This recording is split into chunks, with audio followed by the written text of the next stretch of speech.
दो भाई थे, पर दोनों के स्वभाव में अंतर था। बड़ा भाई साधु सेवी और भगवान के भजन में रुचि रखने वाला था। दान पुण्य भी करता था, सरल हृदय पर था, इसलिए कभी कभी नकली साधुओं से ठगा भी जाता था। छोटा भाई अच्छे स्वभाव का था, परंतु व्यापारी मस्तिष्क का था। उसे साधु सेवा, भजन और दान के नाम पर ठगा जाना अच्छा नहीं लगता था, और वह यह भी समझता था कि यह सब ठगी के सिवाय और कुछ नहीं।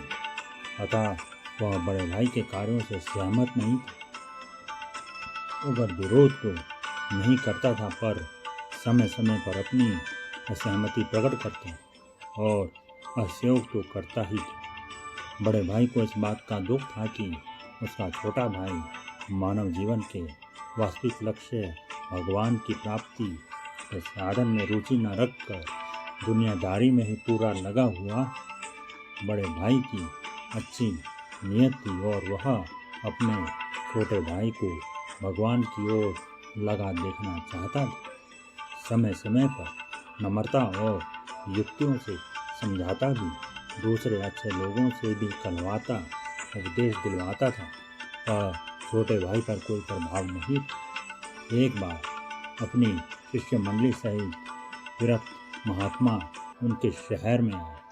बड़ा भाई साधु सेवी था ही, वह महात्मा की सेवा में उन्हें एक दिन भिक्षा कराने की इच्छा से निमंत्रण देने पहुंचा। वहाँ बात ही बात में उसने अपने छोटे भाई की स्थिति बदली। महात्मा ने पता नहीं क्या विचार कर उसे कहा कि तुम एक काम करना, जिस दिन तुम्हारा छोटा भाई घर में रहे उस दिन हमें भोजन के लिए बुलाना और हम लोगों को ले जाने और लौटाने समय एक बाजा साथ रखना। तुम्हारा छोटा भाई जो करे उसे करने देना, ये सारी व्यवस्था हम कर लेंगे। महात्मा के आज्ञानुसार व्यवस्था हो गई। बजते हुए बाजे के साथ महात्मा मंडली सहित आ रहे थे। घर में उस दिन ज़्यादा रसोई बनते देखकर वो घर के समीप ही बाजे की आवाज़ सुनकर छोटे भाई को कुछ संदेह हुआ और उसने अपने बड़े भाई से पूछा कि रसोई किसके लिए बन रही है और अपने घर की ओर बाजे के साथ कौन आ रहा है। बड़े भाई ने कहा, एक पहुँचे हुए महात्मा अपनी शिष्य मंडली सहित यहाँ पधारे हैं और उन्हें अपने यहाँ भोजन के लिए बाजे गाजे के साथ लाया जा रहा है। महात्मा भी पहुँचने वाले ही हैं। छोटे भाई को ये सब बातें बुरी लगी। उसने कहा, आप ये सब चीज़ें करते हैं, मुझे तो अच्छी नहीं लगती। आप बड़े हैं, आप जो चाहे सो करें, किंतु मैं यह सब नहीं देख सकता, इसलिए मैं कमरे के अंदर किवाड़ बंद कर बैठ जाता हूँ।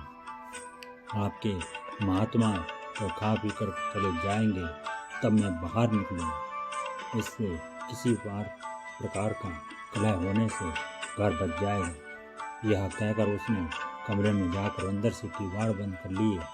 महात्मा जी आए और सारी बातों को जानकर उन्होंने उस कमरे के बाहर की सांकल लगा दी। भोजन संपन्न हुआ। तदंतर महात्मा जी ने अपनी सारी मंडली को बाजे के साथ लौटा दिया और स्वयं उस कमरे के दरवाजे के पास खड़े हो गए। जब लौटे हुए बाजे की आवाज़ अंदर से सुनी तब छोटे भाई ने समझा कि सब लोग चले गए हैं। उसने अंदर की सांकल हटाकर किवाड़ खोलने चाहे, पर वे बाहर से बंद थे। उसने जोर लगाया, फिर बार बार पुकारा, बाहर से किसने बंद किया है, जल्दी खोलो। महात्मा ने किवाड़ खोले और उसके बाहर निकलते ही बड़े जोर से उसके हाथ की कलाई को पकड़ लिया। महात्मा में ब्रह्मचर्य बल था, वह चेष्टा करके भी हाथ छुड़ा नहीं सका। महात्मा ने हंसते हुए कहा, भैया हाथ छुड़वाना है तो मुँह से राम कहो। उसने आवेश में कहा, मैं यह नाम नहीं लूँगा। महात्मा बोले, तो फिर हाथ नहीं छोड़े।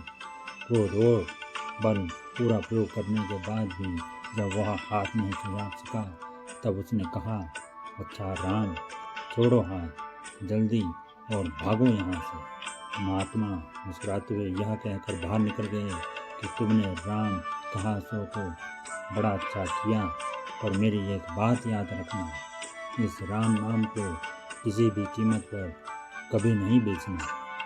यह घटना तो हो गई पर कोई विशेष अंतर नहीं आया। समय पर बड़े भाई की मृत्यु हो गई और उसके कुछ दिन बाद जब छोटे भाई की भी मृत्यु हो गई। इस वासना और इस कामना वाले लोग विवेक भ्रष्ट हो जाते हैं और जाने अनजाने छोटे बड़े पाप करते रहते हैं। पाप का फल तो भोगना ही पड़ता है। मरने के अनंतर छोटे भाई की आत्मा को यमलोक ले जाया गया और वहाँ कर्म का हिसाब किताब देखकर बताया गया कि विश्वासना वश इस जीव ने मनुष्य योनि में केवल साधु अवज्ञा और भजन का विरोध ही नहीं किया और भी बड़े बड़े पाप किए, पर इसके द्वारा एक बड़ा भारी महान कार्य हुआ है। इसके जीव से एक महात्मा के सम्मुख एक बार जबरदस्ती राम नाम का उच्चारण हुआ है। यमराज ने यह कहकर मन ही मन उस एक बार राम नाम का उच्चारण करने वाले व्यक्ति के प्रति श्रद्धा प्रकट की और कहा, इस राम नाम के बदले में जो कुछ चाहे ले लो, उसके बाद तुम्हें पापों का फल भोगना पड़ेगा। उसको महात्मा की बातें याद आई। उसने यमराज से कहा, मैं राम नाम को बेचना नहीं चाहता, पर इसका जो कुछ भी मूल्य होता है वह आप मुझको दे दें।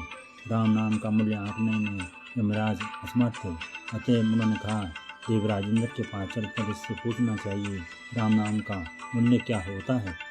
वजीर ने कहा, मैं क्यों नहीं जाता, मेरे लिए यहीं पालकी मंगाई जाए और उसे पहाड़ों के साथ आप भी लगे। उसने यह सोचा कि राम नाम का मूल्य जब ये नहीं बता सकता तो अवश्य ही बहुत बड़ी चीज़ है और इसकी परीक्षा इसी से हो जाएगी कि ये पालकी ढूंढने वाला कहार बनता है या नहीं। उसकी बात सुनकर यमराज चुप जाए तो सही, पर सारे पापों का तुरंत नाश कर देने वाले और मन बुद्धि से अतीत फलदाता भगवान नाम देने वाले की पालकी उठाना अपने लिए सौभाग्य समझकर वो पालकी में लगे। पालकी स्वर्ग पहुंची। देवराज इंद्र ने स्वागत किया और यमराजों से बात जानकर कहा, मैं भी राम नाम का मूल्य नहीं जानता, ब्रह्मा जी के पास चलना चाहिए। मैं भी आपके साथ पालकी में लगूंगा। इंद्र ने उसकी बात मान ली और यमराज के साथ पालकी में वे भी जुटे। ब्रह्मलोक पहुँचे और ब्रह्मा भी राम नाम का मूल्य आंकने में असमर्थ पाया। वो जीव के कहने से वे भी पालकी में लग गए। उनकी राय भगवान शंकर के पास जाने की रही, इसलिए पालकी लेकर कैलाश पहुँचे। भगवान शंकर ने ब्रह्मा, इंद्र और यमराज को पालकी उठाते आश्चर्य प्रकट किया। पूछने पर सारी बात उन्हें पता लगी।